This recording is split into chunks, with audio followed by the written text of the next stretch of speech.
If you spend time on LinkedIn, Lara Acosta needs no introduction. She's a leading voice in personal branding who built a career for herself on LinkedIn and loves helping others do the same. Today, I'm chatting with her about how you can also use LinkedIn to get a job in marketing, even when you have no experience. She will also share her favorite LinkedIn profiles with best practices and how to make yours stand out. And at the very end, Lara will also share her #1 secret that got her to the very top of LinkedIn. I think your content is amazing and is really inspirational for people who are trying to get into marketing. Like I, in my role, talk to a lot of students, especially who have no background or experience in marketing, but want to break into the field. And LinkedIn feels like the absolutely most intimidating place to start because it feels like the place where like everyone is kind of like flaunting their degrees and achievements. And how do you get started? Like when you don't necessarily have that to talk about, like when you don't have the experience, it's like a chicken and the egg problem, but you did it. And I think it's amazing and inspirational. So I guess my first question is that, like, for people who are trying to break into marketing, trying to get into this field, and they look at LinkedIn and they're like, this feels super scary. Like, what would you say to those people? I think the first thing that makes people really scared about LinkedIn is the amount of connections they have from work, from like their old school, whatever. So as a fast starter, you need to stop caring about what people think because you're doing things to progress your career in your life. So everybody's going to cheer you on, because the main thing that I spoken to every single one of my friends at uni was that they were like scared of feeling cringe. So the cringe, unfortunately, never goes away. I still have to climb the cringe mountain every single day, but now I get opportunities handed to me because I was cringe. The thing with social media overall is that you need to just embrace it and do the things that are uncomfortable because a lot of people aren't doing them. Then the second thing is having an optimized like idea of what you want to be doing on your LinkedIn. There's too many people just posting updates of their life on LinkedIn, like, hey, I went to this graduate program event. Here's like a bunch of photos. And it doesn't give anyone any insights. For recruiters and like employees, it's different. Like they're looking for certain things. But if you're trying to build a personal brand in order to get noticed, maybe by like a bunch of companies that you haven't even thought of, or like getting opportunities from like a company like mine now, who like we're consistently hiring new talent, it's important for you to have like what your new portfolio, like on LinkedIn and social media overall, you can literally create a portfolio from like nothing. So if you want to start a new project, like, hey, I really want to get a job in like influencer marketing. So for the next month, I'm going to post 1 or 2 posts a month, breaking down why influencer marketing is working in different like businesses and how small businesses could apply it. Then you're actually doing the work for other people, so they don't have to interview you on that. And you literally give yourself like a golden ticket. Like I am consistently looking for people that know what they're talking about, even if they don't have any experience. Like the last 3 of my hires, I didn't even look at their CVs. I just looked at what they were doing. So we're like, I feel for me, and this is what got me to where I am today. I stopped thinking in terms of CV. I started thinking in terms of content, where it's like, how can I best represent myself right now? Because a CV isn't doing me enough justice. I know I can talk about things. I just need a chance. And my chance, I just built it. And that was through posting content on LinkedIn that was resonant to the type of career I wanted to have. I love that. I have a lot of follow-up questions. I guess my first one is, do you think the CV is dead? Would you pronounce it dead as its end? I think for certain industries, 100% is. Like I know a lot of my agency friends, for example, that are consistently hiring new students, they still need the CV just to see basic information. So it's not dead. But I feel like for my industry overall, it's just more about what you can show. What is your portfolio? Who have you helped? If you haven't helped anyone, how have you gotten yourself results? I always say you are your best case study. So if you want to grow someone's influencer channel or like social media page on LinkedIn, TikTok, Instagram, then grow your own and show people that you can do it. Like start making your track record. If you want to do influencer campaigns or like creative, then do your own creative campaign. Like you can just show people that you can do it upfront, so that they don't when they get to see your CV and there's something that doesn't really add up, the proof is there. 100%. I mean, I think what you just talked about in terms of hiring, I do the same as a hiring manager. I look at LinkedIn profiles. I see what kind of content the people that I'm looking to hire are posting. And that's kind of become like my first impression, like that's the presentation card. I think when I talk to a lot of my students, I think one thing, in addition to the fear of LinkedIn, which I think you've addressed, that it's just the cringe mountain is there. We just have to climb it. We just have to get comfortable hiking in those woods. I think the other thing that stops a lot of people, from my perspective, is this idea of like, I don't know what I want. Like I'm just starting out. I have no idea of what jobs are actually out there and which ones could be a good fit. And how do I even understand that without like going out there in the world and experiencing different jobs? Like, how do I decide what I'm about before I've actually experienced different jobs? And how did you kind of tackle that for yourself? Or what advice would you give to students or people trying to get into marketing who might be in the same kind of chicken and the egg situation? I love this question because throughout our entire education, we are conditioned to just pick one thing. Like from the moment we graduate school in the UK, at least, we're made to write our personal statements, which are meant to portray what we want to be when we grow up. We're forced to choose that at 18. And then we think that for the entirety of our lives, we just have to have one thing that we're good at or interested in that the path. When you hop on LinkedIn and you start posting consistently more than 3 times a week, you realize that even talking about the single segment of like maybe it's marketing, there's so many different branches in marketing. There's like, personal branding, there's like copywriting, there's like direct to consumer, there's like emails, there's everything else. So then you're able to slowly venture off and try talking about email marketing, influencer marketing, maybe copywriting. And the more you try to talk about different things, the more you'll know what you're actually talented at, good at, and where you have your unfair advantage. But the reason why people need to climb the cringe mountain is because you have to be very bad at something to then be very good at it. When I first started, I was talking about influencer marketing. I am nowhere near influencer marketing now. I thought that was interesting to me, but what was interesting was the writing behind it and telling the stories. Earlier you were mentioning my emails. So I wouldn't have known that if I didn't start telling the stories of brands and then telling my story, then telling other people's stories, then helping people tell their own stories. So it's a path that you have to force yourself to take, but you're going to be bad at it. You're going to be really, really bad at it. Your first post is going to suck. Then the 5th post is going to suck. The 100th post maybe is going to suck as well. But there's some sort of magic that comes with repetition and putting yourself out there, because what's bad to you may be amazing to someone else, and that may bring a lot of opportunities. Like I got my first inbound lead from LinkedIn after like my 5th or 10th post. I thought it was bad, but that person really resonated with it. But I wouldn't have known if I never posted that 10th post. Totally. There's a curse of knowledge thing too, where you're like, well, I'm just writing really obvious things. Is that obvious to other? But it might be obvious to you because you know it and you have that insight or that knowledge or that understanding, and other people might not. But yeah, I love that your perspective on this, because I think it's true. It's just about starting in many ways, and knowing that, as you said, like you started with influencer marketing and you evolved, and like the evolution is going to happen inevitably, but it only happens if you start somewhere. I fall into this trap all the time. I don't know if you fall into this trap too. Yeah, every single day. Yeah, literally. I'm like, I must figure it out in my head and then do it, instead of just, I'm going to do it and then figure it out. It's like action first, and like thinking and figuring it out comes through action, not as a result of thinking. Anyway. Yeah, there's this quote from Wes Scow. I don't know if you know her. Yes. From Maven. And then she's like, the typical route is like learn, do.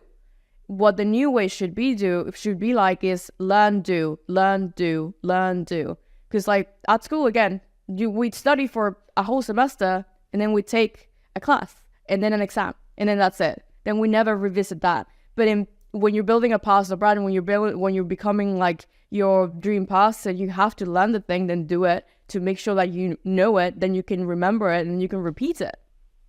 Totally. And I think this sort of insight applies to your personal brand. It applies to marketing. If you're starting a business, it applies to that too. It's this idea of a lean startup of like, you don't need to have everything figured out before you actually do something. You should just do it and you figure it out along the way. So a lot of folks watching are folks that are trying to get into marketing and into using LinkedIn as a way to do that. It's like open doors of opportunity and potentially a job and a career that they love. So I guess my next series of questions are all around your best tips and practices for someone who maybe has like no LinkedIn profile or a LinkedIn profile that is not optimized. And I'm hoping that you can share with us some LinkedIn profiles that you love and then tell us why you think they're great. Yeah, so my first profile is one of my good friends, Sophie Miller. She's actually one of the first people I followed on LinkedIn. The reason why I was able to stick to LinkedIn before I quit and getting cringed out of the content was because I found Sophie.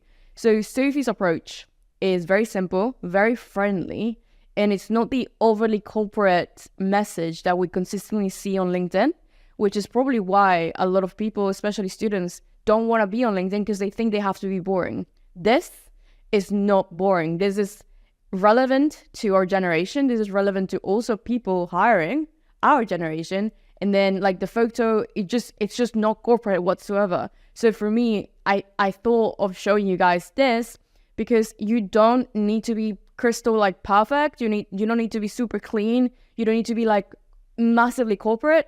You just have to incorporate things that are some sort of like business related or like showcase your skill set. This exemplifies Sophie's skill set as a creative and as a marketer because the banner is super creative. The photo has a phone in it, which like means that she's always on social, like cognitively. And then we can see membership, speaking, consulting, the companies she's worked with.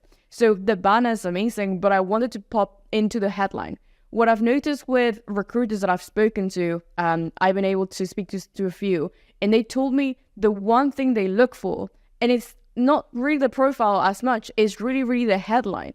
When recruiters see like the jobs coming through from LinkedIn, they only see the profile photo and the first 10 words of a headline. So here, you need to show exactly what you're doing. So for her, it's like director at Pretty Little Marketer, making social media simple. So there's two immediate thoughts that you have. Okay, she's directing her own business, maybe, or a business. The business is Pretty Little Marketer, which means that like it's about marketing. So therefore, if she was applying to Semrush and she wanted to do some work with you guys would understand immediately that she may be aligned with what you guys need. And then making social media simple. Then that's also like a very big problem that she's solving. So if you're a student and if you don't, or like a beginner, and if you don't know where to start with the headline and the problem you're trying to solve. So helping B2B businesses grow on social media,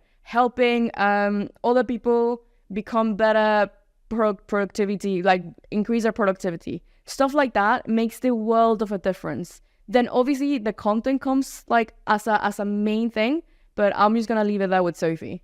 Yeah, I love that. I also love following Sophie, and I love her carousel content, especially because and I think this is also a great example, as you say, for people who are just starting out, because a lot of her carousel content is just her own perspective on what other brands are doing or news in the industry, which if you are just starting out, this is something that you can easily do, right?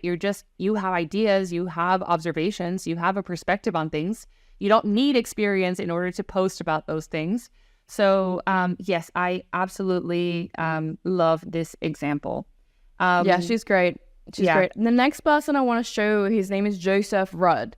So Joseph, I've known for about a year now, and I saw him starting building his personal brand. And now he's employed by one of the biggest personal branding agencies in the UK. So how did he manage that?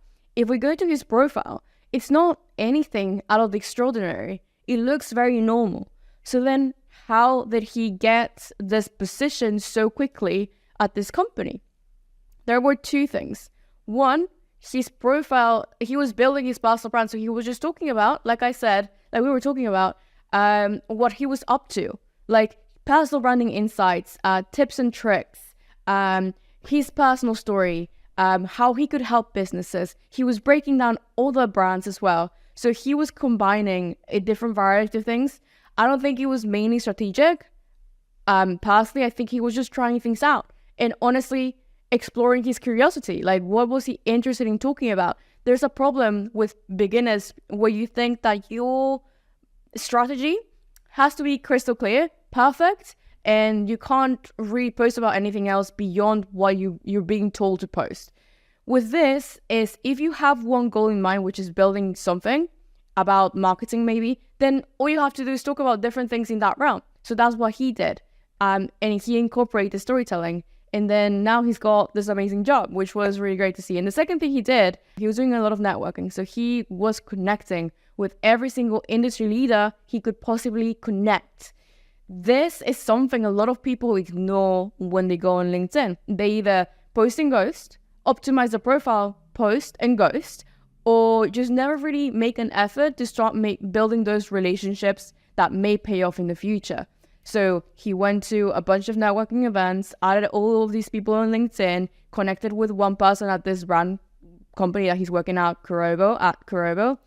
And now he's also, I think, he facilitated and it streamlined his application because people already knew him. That's awesome. Yeah, I think I agree with you. I was talking to someone recently in the team who has a quite large network of digital marketers. And he mentioned that for a period of almost 10 years, every week when he just started out in marketing, he would send a random cold DM to someone who had a job similar to either the job he had or the job he wanted to have. And just said like, hey, can we chat for 15 minutes? I just want to like share what I'm working on and would love to hear what you're working on too.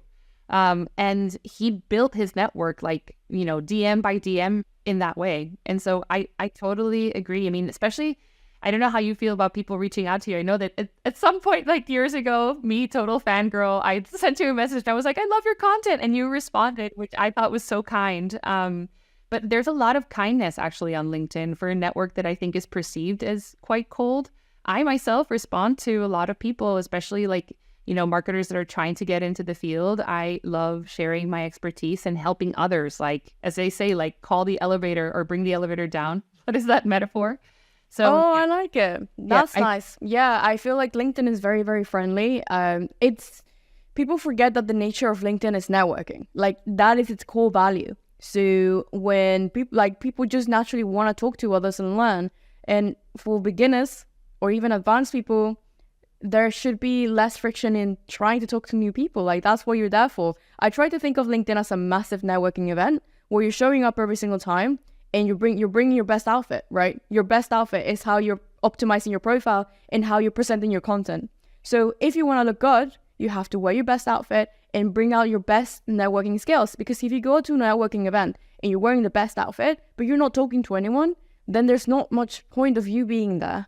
Unless like you have this massive like already following that people want to come talk to you. But that's usually not the case. You have to make people want to talk to you. So how are you leveraging the tools that you have on social to create that like magnetism? Yeah. And I think as you mentioned with Sophie, the outfit does not have to be business formal or business casual even. It could be like your real personality, and that actually might help you stand out. Yeah, more often than not, even like the B2B businesses especially, they love the authenticity of like just people being themselves and not trying so hard to be someone that they're not. Because when people are doing that, it just shows. But when you're just being your most authentic self, even when you're speaking, even in the way you're like presenting your colors, like all pink, like all purple, all sparkles, people do enjoy that because so many people aren't doing that it's just like a breath of fresh air. Yeah, totally. Okay, Lara, so one more profile. Yes, for us. I put so many because I got really excited. The last person I want to share is also my friend Isabel Cowell, who has had an amazing journey on LinkedIn as well. She's grown so quickly and she has now had 2 jobs, but she's also built like her own little side gig. She was a student as well while building her business, her brand. And there's so much to unpack here. So I'm going to try and be quick. So Isabel Cowell, she's now working at this very big brand, Lux Collective, which a lot of people I think may know because it's blowing up on TikTok so quickly. But she got her job because of a LinkedIn post, right? So the founder of that company was looking at people to hire, and over 1,000 people, I think, applied to that position, but Izzy got it because of her LinkedIn being so good. So how is it so good? Well, she had a different photo all the time, but it was like an optimized photo. Her banner said exactly what she was doing. And then her headline was like social media lead. Well, before it was something like helping businesses build their personal brands, and then some sort of like social proof, like how many people she's helped. So that's what really landed her the job. It was her profile being optimized, then all of her amazing content. She had like a track record of like going viral and creating very engaging and shareable content, which to the company, I assume when they hired her, they saw talent. Like her profile literally works as a 24/7 CV that never sleeps. So essentially, that's what you want to do with your personal brand. You talk about the things you like, you realize how to make them work for the algorithm, how to make them more engaging, how to use all of your experience to your advantage, even if you're at a different job, you're still building your personal brand on the side. Like that should never stop. And that's what she did. And now I know she's really, really super happy with the job she has. And it was all because of LinkedIn. So if you guys want to see a main example of what an amazing personal brand looks to get hired, to build your own side thing, or if you're a student, Isabel is the place to go because I learned so much from her. That's a great example and very inspirational. Okay, so just to summarize some key things for the folks watching this that are updating their LinkedIn profile after this video, which I hope they do immediately. And also, I hope they go and they follow you because your content is so great and it has helped me improve my LinkedIn game significantly. I'm sure that for all our viewers, it'll be the same. So things I've heard from you that matter. As you said, like, what is that called? The banner? Like the banner. Okay. Yeah. The banner really matters. Making sort of having a message that you're communicating in that banner that showcases like what you are about. And again, or what you offer, I guess. And it doesn't have to be the be all end all. You don't have to be about the thing that you are posting, like writing in that banner forever. But you need to say something that is clear to the person that is coming to your profile. Otherwise, it's really hard to gauge like what is it that you are trying to do, correct? So the banner and the headline, both of those things should kind of work together to have a clear message. Is that correct? I agree.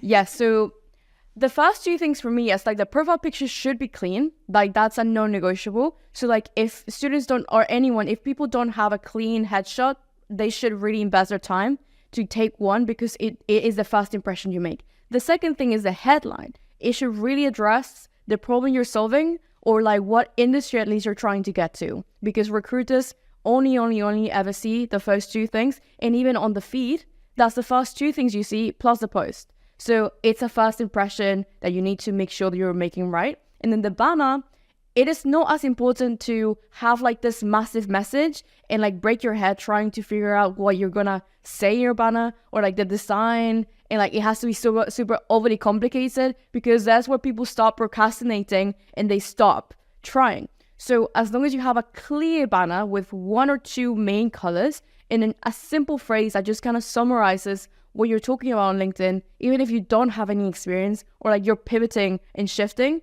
then that's it. The thing with the banner is that it makes your brand look high quality. Some people just copy and paste like a banner from like Google. That just doesn't really reflect effort. And you need to be a consistent like frame of like what your, like a reflection of what your brand is and what your values are. And if your banner doesn't really match that, then people aren't going to feel gravitated and magnetized, like attracted to you. So it's those little things that in hindsight may not make too much sense, but in reality, they do make the world of a difference. Yes, totally. So though the sort of like clearing up your profile and what it is that you offer, I think the other thing that I'm taking away from this is like ditch the CV, like LinkedIn is a 24/7 or like an ongoing vehicle for you to present yourself and your skill set and your interest to employers or potential recruiters. So work on writing more on LinkedIn, like sharing your perspective, your expertise, or your background, your ideas. Even if you don't have a ton of experience in marketing, it doesn't matter. There are things you can always talk about. And then I was going to say one more thing, Lauren, I forgot, like another takeaway. Oh yeah, be social. That was the third one for me for this conversation, which is like, you can connect with others, like comment on other people's posts, like reach out to people, DM them. This is, as you said, LinkedIn is like built for networking. So do that. Yes. For the main three things, are there any final words, Lara, for people who are watching this that are trying to use LinkedIn to get into marketing?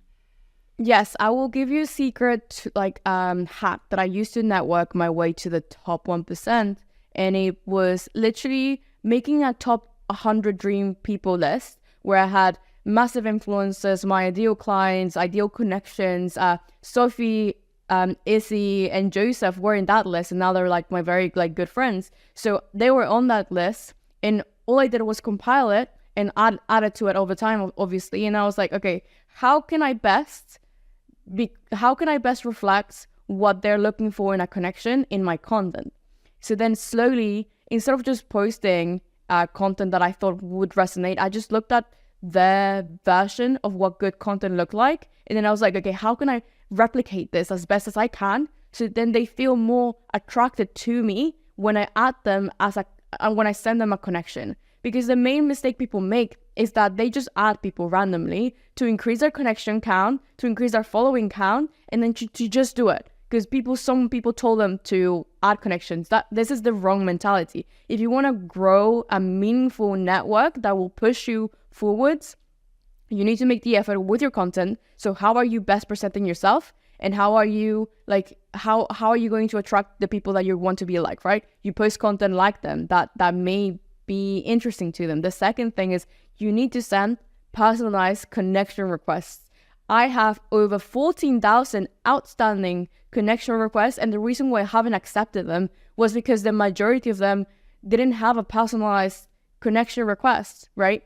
There's no reason for me to see if they actually want to connect with me or if they're just massively sending connection requests, which is a main thing. So if you want to stand out, the bar is so low where people aren't even making the effort. So if you go, hey, Lara, I saw you recently on Semrush's page. I really like when you mentioned about the banner. I just recently updated mine. Would love for you to check it out. And if not, I would love to connect. Thank you and have a nice day. This is incredibly personalized. It shows effort. It shows that at least they spent a little bit of time looking me up. And then there's some sort of like positive insight, right? It's not asking me to do give them anything. It's not asking me to, hey, I just want to connect. Like there's no real vision or purpose. So be very purposeful with your connections. That will change your life. I promise.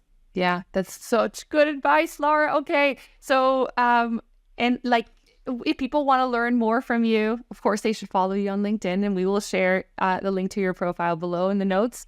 Anywhere else where they can connect with you or work with you? So you can find me everywhere at Lara Costa, LinkedIn, YouTube, Twitter, and my newsletter. That's literally it, where I just kind of have fun and talk about B2B LinkedIn. Great.